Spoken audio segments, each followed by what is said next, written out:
على رسوله الكريم أما بعد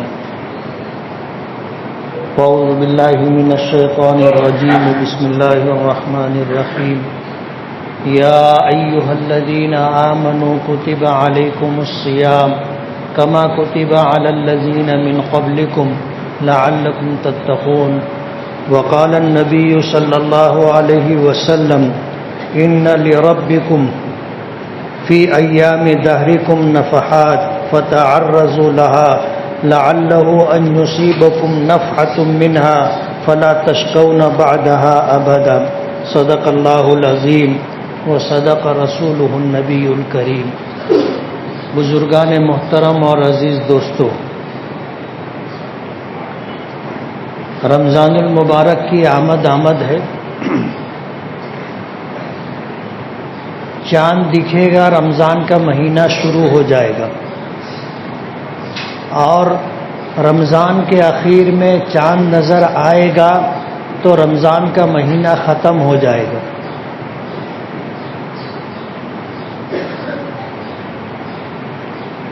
نبی کریم صلی اللہ علیہ وسلم نے ہمیں ضابطہ عطا کیا ہے کہ اذا رأیتم فصوموا، کہ چاند دیکھو تو روزہ رکھو. وَإِذَا رَأَيْتُمْ، اور جب دوبارہ چاند دیکھو تو عید مناؤ، روزہ ختم کر دو. پچھلے ہفتے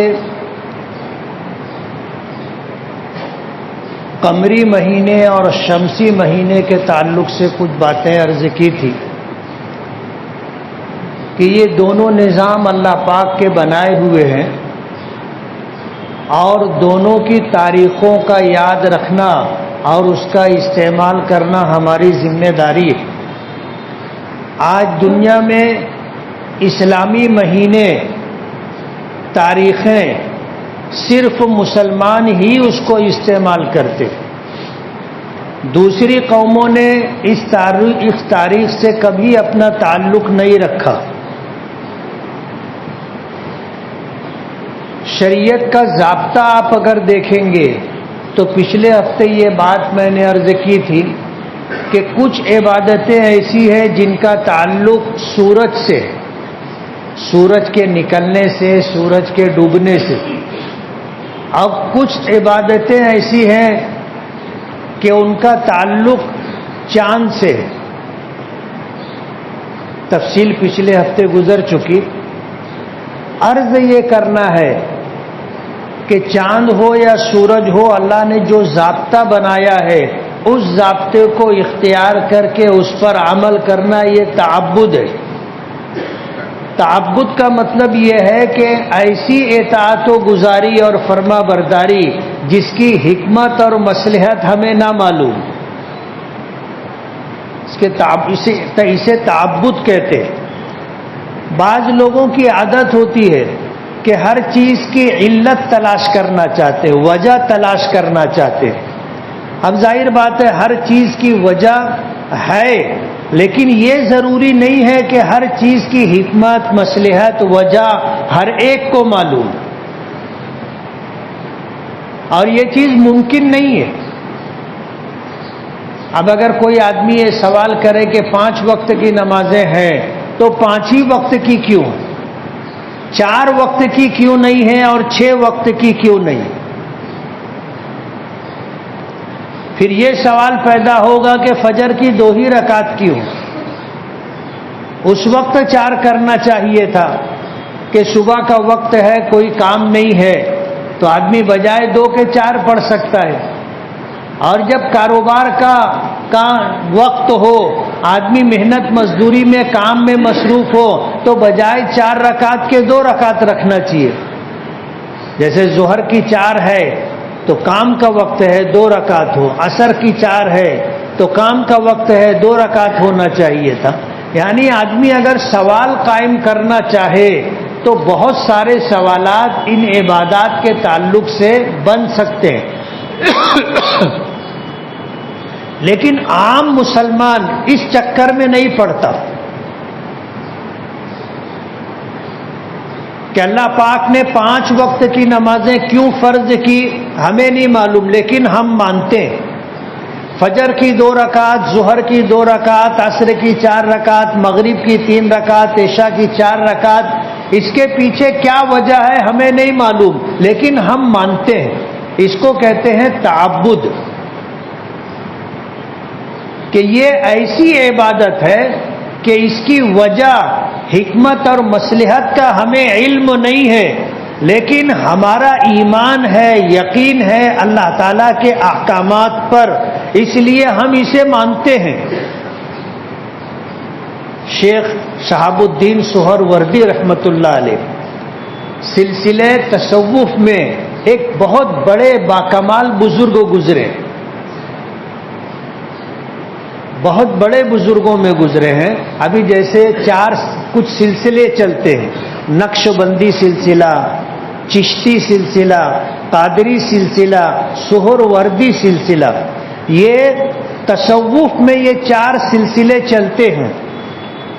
تو سہروردی جو سلسلہ ہے وہ شیخ شہاب الدین سہروردی رحمۃ اللہ علیہ سے جا کر کے ملتا ہے۔ ان کے ایک مرید تھے جو بہت بڑے عالم تھے،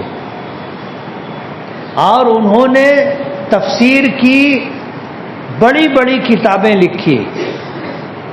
ایک مرتبہ جمعہ کی نماز سے پہلے خطبے میں انہوں نے ایک بات کہہ دی کہ سورہ فاتحہ سے 10 مسائل کا استنباط ہو سکتا ہے۔ کسی من چلے نے پوچھ لیا کہ 10 مسئلے کا استنباط کیسے ہوگا؟ اللہ نے ایسا علم عطا کیا تھا کہ انہوں نے تو کہا تھا کہ 10 مسئلے کا استنباط ہو سکتا ہے، 100 مسائل کا استنباط کر کے انہوں نے بتا دیا۔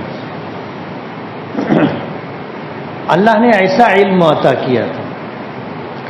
جب مرید کے انتقال کا وقت قریب آیا تو شیطان آتا ہے، اور یہ وہ نازک وقت ہوتا ہے کہ شیطان کی کوشش یہ ہوتی ہے کہ مرنے والے سے اس کا ایمان چھین لیا جائے۔ مرنے والا مرے تو ایمان سے محروم ہو کر کے دنیا سے جائے، یہ شیطان کی کوشش ہوتی ہے، اور مرنے کے وقت وہ آ جاتا ہے۔ حدیث پاک میں آتا ہے کہ جب مرنے کا وقت ہوتا ہے تو پیاس اتنی شدت کی ہوتی ہے کہ اگر سمندر بھی پلا دیا جائے تو پیاس بجھے گی نہیں، اتنی سخت پیاس کا وقت ہوتا ہے۔ اور شیطان پیشاب سے بھرا ہوا پیالہ لے کر کے آتا ہے، مرنے والے کو نظر آتا ہے، اسے پیاس کی شدت محسوس ہوتی ہے، وہ کہتا ہے کہ اللہ تعالیٰ کی وحدانیت کا انکار کر دے تو یہ پانی پی لے۔ اسی لیے نبی کریم صلی اللہ علیہ وسلم نے فرمایا کہ لقنوا موتاکم بلا الہ الا اللہ، کہ اپنے مرنے والے رشتہ داروں کے مرنے کے وقت لا الہ الا اللہ کی تلقین کیا کرو۔ اور تلقین کرنے کا طریقہ یہ ہے کہ اس کے پاس بیٹھ کر کے آواز کے ساتھ ہم پڑھیں لا الہ الا اللہ محمد الرسول اللہ، لا الہ الا اللہ محمد الرسول اللہ، ہم پڑھیں، اس سے پڑھوانے کی کوشش نہیں کریں کہ پڑھو لا الہ الا اللہ۔ علماء نے لکھا ہے کہ اگر اس نے انکار کر دیا کہ نہیں پڑھوں گا تو ظاہر بات ہے کلمے کے پڑھنے سے انکار کر رہا ہے، اور اگر یہ انکار دل سے ہو گیا تو اللہ تعالیٰ کی وحدانیت، معبودیت اور نبی کریم صلی اللہ علیہ وسلم کی رسالت سے انکار کر رہا ہے، ایمان سے محرومی کی حالت میں چلا جائے گا۔ تو مرنے والے سے نہیں پڑھوانے کا کہ پڑھو، بلکہ جو لوگ وہاں موجود ہیں وہ خود پڑھیں لا الہ الا اللہ محمد الرسول اللہ۔ آپ پڑھتے رہو گے، اس کے دل میں ایمان ہے، اللہ مدد کریں گے تو وہ بھی پڑھے گا لا الہ الا اللہ محمد الرسول اللہ۔ تو شیطان موت کے قریب ایمان چھیننے کی کوشش کرتا ہے، حضور پاک صلی اللہ علیہ وسلم نے اس کے کاموں میں سے ایک کام بتایا کہ وہ ایک پیالہ لے کے کھڑا ہوتا ہے اور جس سے یہ بتانا چاہتا ہے کہ اس میں پانی ہے اور یہ پانی تمہاری پیاس بجھا دے گا، تم اللہ تعالیٰ کی وحدانیت سے، اللہ تعالیٰ کی الوہیت اور ربوبیت سے انکار کر دو اور یہ پی لو۔ مرنے والا اگر انکار کر دیتا ہے تو وہ پیشاب سے بھرا ہوا پیالہ ایسے گرا دیتا ہے اور چلا جاتا ہے، اس کا کام ہو گیا۔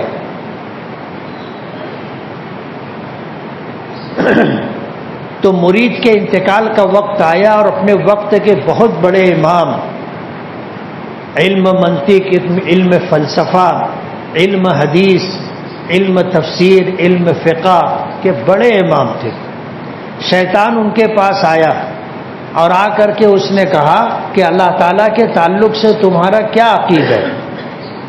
اب ظاہر بات ہے ہم سے بھی کوئی اگر پوچھے گا تو ہم یہی کہیں گے کہ ہم اللہ تعالیٰ کو اپنا معبود مانتے ہیں، ہم اللہ تعالیٰ کو یکتا و تنہا مانتے ہیں، کوئی اس کے جیسا نہیں، کوئی اس کا ہمسر نہیں، ہم اللہ تعالیٰ کو اس پوری کائنات کا رب مانتے ہیں کہ مخلوق کی تمام تر ضرورتیں پوری کرنے والا تن تنہا اللہ ہے، یہ ہمارا عقیدہ ہے۔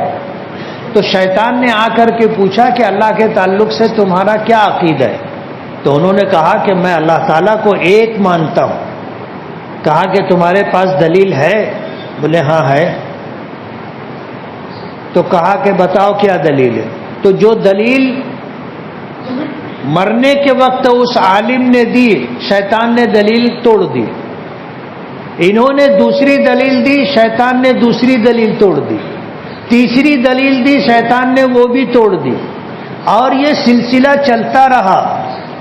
وہ اللہ تعالیٰ کی وحدانیت پر دلائل دیتے رہے اور شیطان ان دلیلوں کو رد کرتا رہا۔ شیطان کے متعلق آتا ہے کہ یہ بہت بڑا عالم ہے۔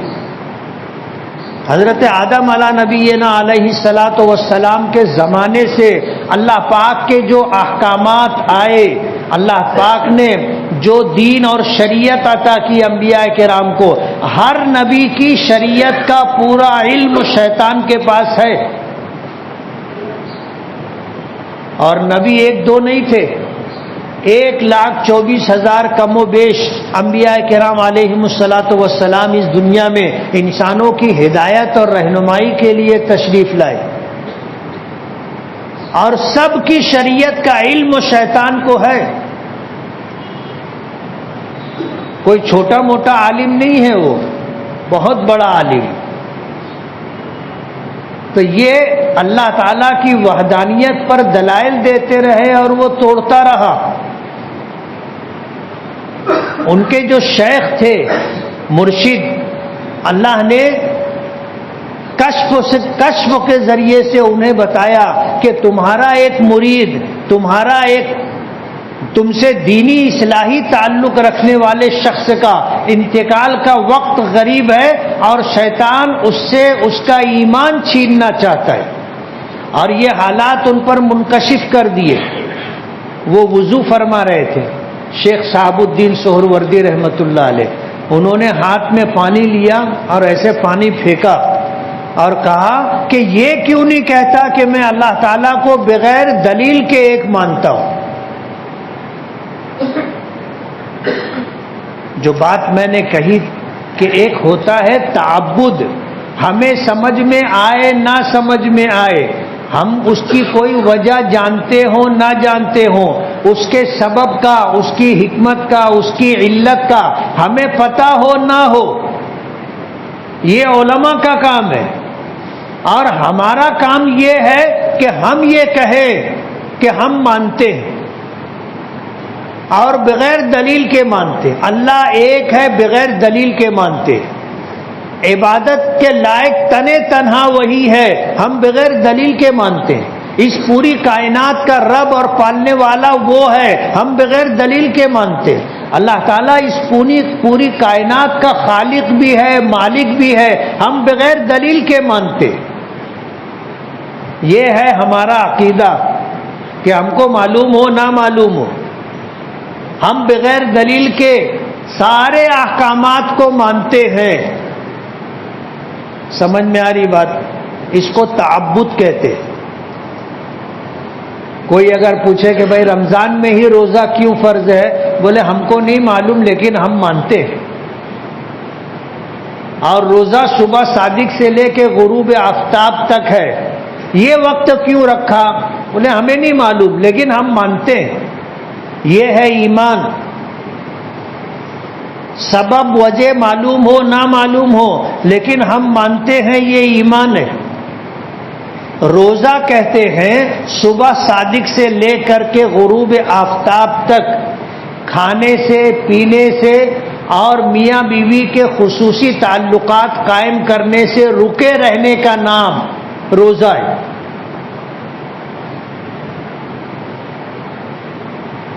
کھانا نہیں کھائیں گے، کوئی پینے والی چیز نہیں پیئیں گے، میاں بیوی کے خصوصی تعلقات قائم نہیں کریں گے صبح صادق سے لے کر کے سورج ڈوبنے تک، اس کا نام ہے روزہ.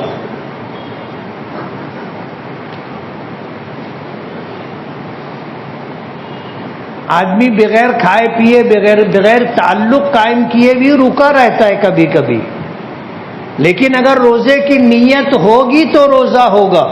اور اگر روزے کی نیت کے بغیر آدمی بھوکا پیاسا رہا، بغیر نیت کے میاں بیوی کے درمیان دوری رہی، تعلق قائم نہیں ہوا، اسے روزہ نہیں کہا جائے گا.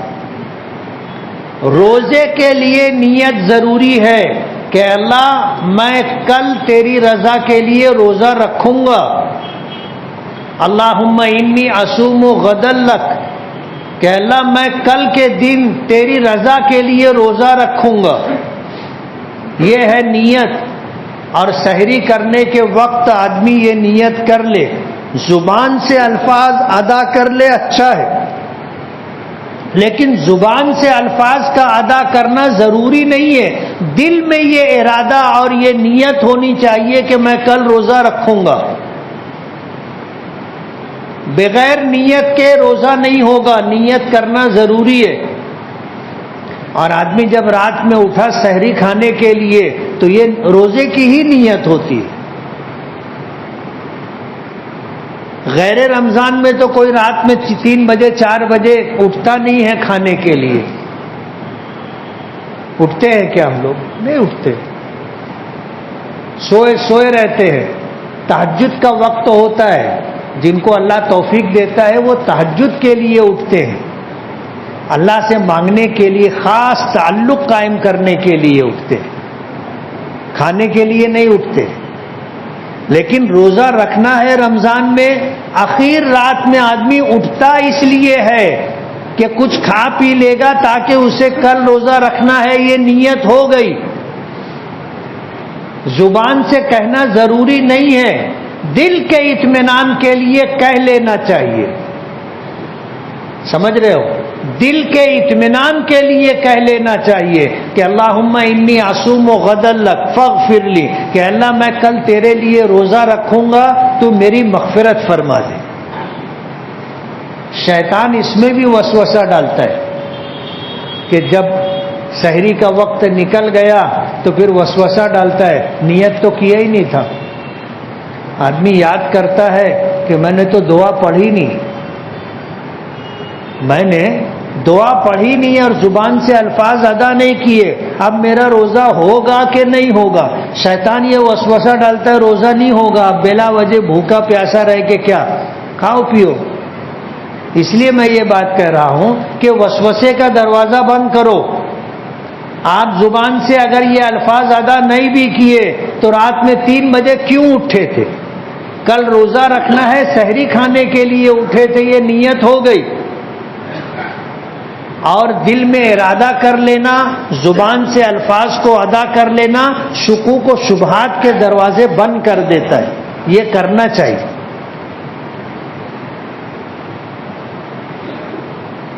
ایک استاد تھے، شاگردوں کو پڑھا رہے تھے، انہوں نے روزے کی تعریف بتائی کہ صبح صادق سے لے کر کے غروب آفتاب تک کھانے سے پینے سے اور خصوصی تعلق قائم کرنے سے میاں بیوی رکے رہیں، اس کا نام روزہ ہے۔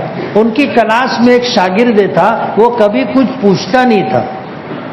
کلاس ہوتی ہے، کلاس میں کچھ بچے ہوتے ہیں جو اپنے استاد سے کچھ نہ کچھ پوچھتے رہتے ہیں، اور کچھ ایسے بھی ہوتے ہیں جن کے ذہن میں کوئی سوال نہیں آتا۔ اور یہ دو طرح کے لوگ ہوتے ہیں، ایک ایسے لوگ ہوتے ہیں جو اتنے ذہین ہوتے ہیں کہ استاد سے سنا تو ان کو سمجھ میں آ جاتا اور سارے شکوک و شبہات اور سوالات دور ہو جاتے، یہ ان کی ذہانت ہوتی ہے۔ اور بعض غبی اور کن ذہن ہوتے کہ ان کو سمجھ میں ہی نہیں آتا تو سوال بھی ان کے ذہن میں نہیں آتا۔ اب ایک طالب علم تھا، وہ کبھی پوچھتا نہیں تھا، تو انہوں نے اس سے کہا کہ تو کبھی کچھ پوچھتا نہیں ہے۔ اب اس نے ہمت کی پوچھنے کی۔ استاد پڑھا رہے تھے، بتایا کہ روزہ کہتے ہیں صبح صادق سے لے کے غروب آفتاب تک آدمی اس طرح رکا رہے۔ تو اس نے کہا کہ حضرت اگر سورج نہیں ڈوبے تو؟ بولے جان دے تو کچھ پوچھا مت کر۔ ہم ظاہر بات ہے سورج کیوں نہیں ڈوبے گا؟ جس دن سے اللہ پاک نے یہ نظام بنایا ہے، سورج اللہ کے قائم کردہ وقت پر نکلتا بھی ہے، ڈوبتا بھی ہے۔ یہ دنیا کا نظام ہے۔ اس نے یہ پوچھا کہ اگر سورج نہیں ڈوبا تو؟ ذہن میں یہ تھا کہ پھر کب تک روزہ چلے گا؟ انہوں نے کہا کہ جان دے تو کچھ پوچھا مت کر، جیسا ہے ایسا ہی اچھا ہے۔ روزہ اس امت پر رمضان کے مہینے کا فرض کیا گیا۔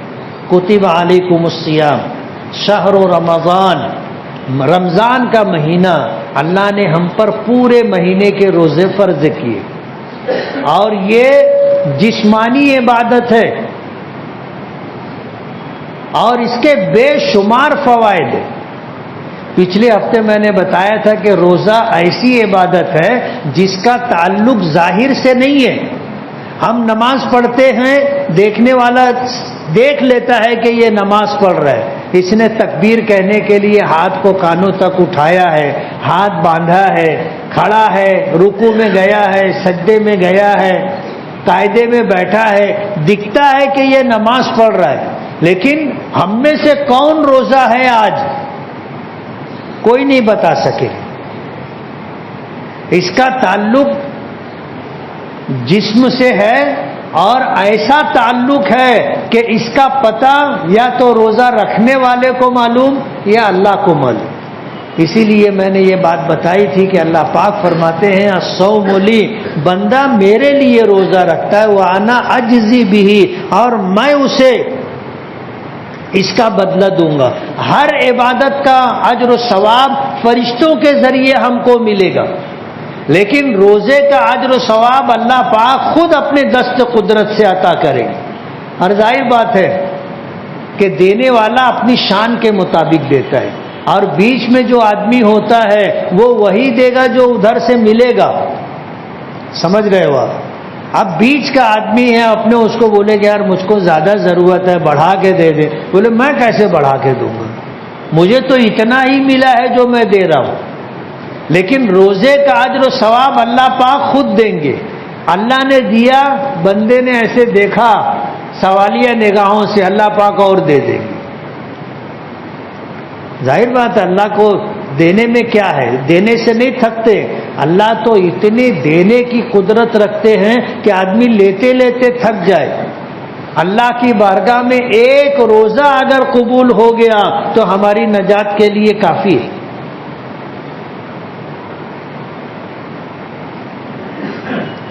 اور یہ کوئی نئی عبادت نہیں ہے، اللہ پاک نے پچھلی امتوں پر بھی روزے فرض کیے تھے۔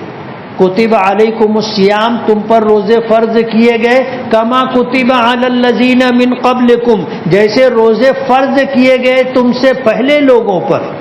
پچھلی امتوں میں بھی روزے فرض تھے، لیکن ہمارے ساتھ اللہ پاک کا خاص معاملہ ہے، اور وہ خاص معاملہ یہ ہے کہ اللہ پاک نے پچھلی امتوں کو صرف ایک روزہ دیا تھا، عاشورہ محرم کا، اور ہمیں اللہ پاک نے ایک نہیں 29 اور 30 روزے عطا کیے.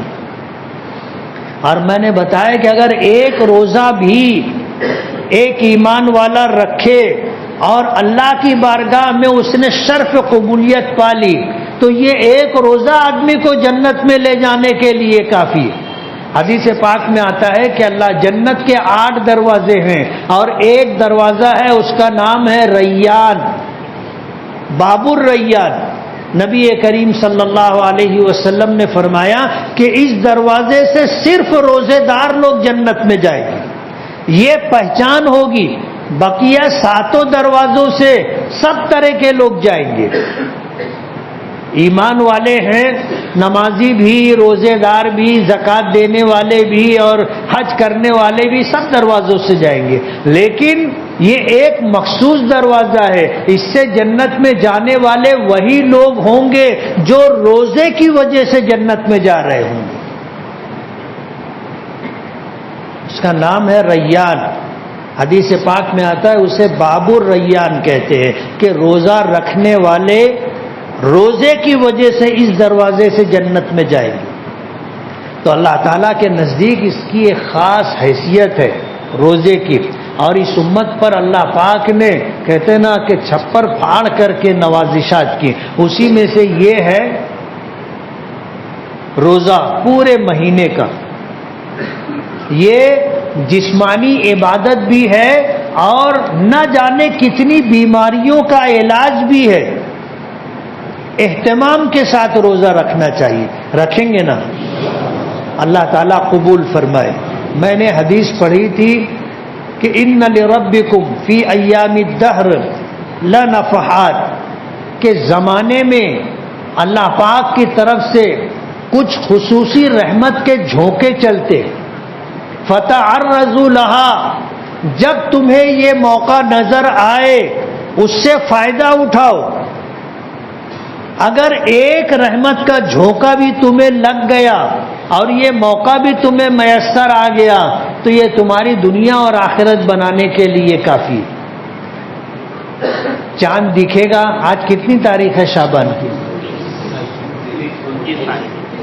2 طرح کی آواز آ رہی ہے، 28 اور 29. 29 ہے. آج بھی چاند دکھ سکتا ہے. اور آج اگر چاند دکھا تو آج پہلی تراویح ہوگی. حضور نے فرمایا چاند دیکھ کر رمضان شروع ہو جاتا ہے اور تراویح کا عمل روزے سے پہلے ہے. ہمارے یہاں مہینے کا آغاز اور دن کی ابتدا، مہینے کی ابتدا اور دن کا آغاز اسی چاند سے ہوتا ہے. اسی لیے رات پہلے آتی ہے اور دن بعد میں آتا ہے. ہم تراویح شروع کر دیں گے اور انشاءاللہ کل روزہ رکھیں گے. اگر چاند دکھ گیا تو اللہ پاک کی طرف سے رحمت کے جھونکے چلتے ہیں. حضور نے فرمایا اس سے فائدہ اٹھاؤ. فتعرضوا لها، اس سے فائدہ اٹھاؤ. کیا پتا رحمت کا ایک جھونکا جو تمہیں نصیب ہو جائے تمہاری دنیا اور آخرت بنا دے. خیال رکھیں گے. اپنا کوئی وقت ضائع نہیں ہونا چاہیے. بھول ہپاڑ میں وقت ضائع کرنے والے اعمال کاموں سے اپنے آپ کو بچانا ہے. چلتے پھرتے اٹھتے بیٹھتے اللہ کا ذکر کریں. چلتے پھرتے بغیر ہاتھ اٹھائے اللہ تعالیٰ سے مانگتے رہیں، دعا کرتے رہیں، قرآن کریم کی تلاوت کریں. روزہ رکھیں اہتمام کے ساتھ. اور روزہ رکھیں تو کسی پر احسان نہ جتائیں، گھر والوں پر غصہ گرمی نہ کریں. آدمی روزہ اپنے لیے رکھ رہا ہے، روزہ رکھ رہا ہے اللہ کی خوشنودی اور رضا کے لیے، کسی پہ احسان نہیں کر رہا ہے. تراویح بشاشت کے ساتھ پڑھیں، خوش دلی کے ساتھ پڑھیں، اہتمام کے ساتھ پڑھیں. جہاں قرآن کریم صاف ستھرا پڑھا جاتا ہو، تجوید کے ساتھ پڑھا جاتا ہو. ہمارا 10 منٹ زیادہ لگے چلے گا، ظاہر بات ہے وقت تو گزرے گا. 10 منٹ پہلے تراویح ختم ہو گئی تو ایسا نہیں ہے کہ بعد والا 10 منٹ رکا رہے گا، وہ نکل جائے گا. لیکن ہمارا جو وقت اللہ کی عبادت میں گزر جائے یہ ہمارے لیے کارآمد اور مفید. اہتمام کے ساتھ تراویح، گھر سے وضو کر کے اہتمام کے ساتھ خوشبو وغیرہ لگا کر کے آنا چاہیے. دیر تک کھڑے رہنا ہے، آزو بازو میں لوگ رہیں گے، ہمارے پاس سے خوشبو آنا چاہیے، بدبو نہیں آنی چاہیے.